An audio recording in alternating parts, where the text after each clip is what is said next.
Nasib laki hakim liburan ke Jepang tanpa izin, kena sentil Deddy Mulyadi, kini bakal diperiksa Kemendagri.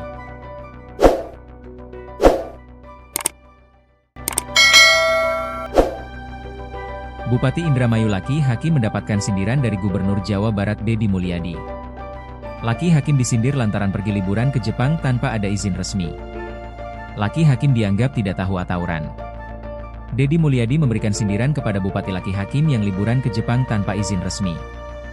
Dalam unggahan TikTok pribadinya, Deddy membagikan foto Laki Hakim yang sedang berada di Jepang dengan menuliskan caption, "Selamat berlibur Pak Laki Hakim, nanti kalau ke Jepang lagi, bilang dulu ya."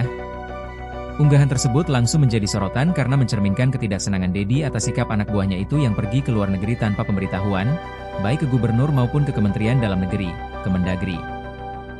"Jangankan surat, WhatsApp, juga enggak," ujar Deddy saat dikonfirmasi, Minggu, 6 April 2025, melansir tribunjatim.com.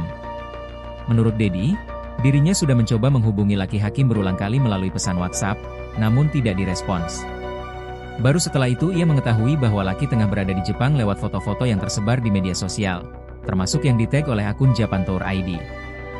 Deddy menilai tindakan Laki Hakim melanggar surat edaran dari Kemendagri yang melarang kepala daerah bepergian ke luar negeri saat libur lebaran. Ia pun menyebut akan melaporkan pelesiran tersebut ke Kemendagri.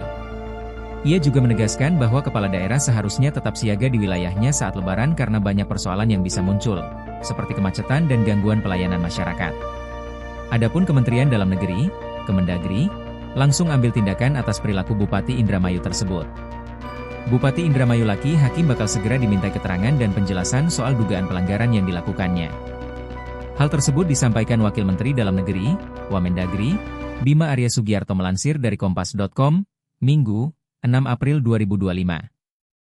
Sebab, terdapat aturan yang melarang kepala daerah maupun wakilnya untuk bepergian ke luar negeri tanpa izin dari Menteri Dalam Negeri, Mendagri.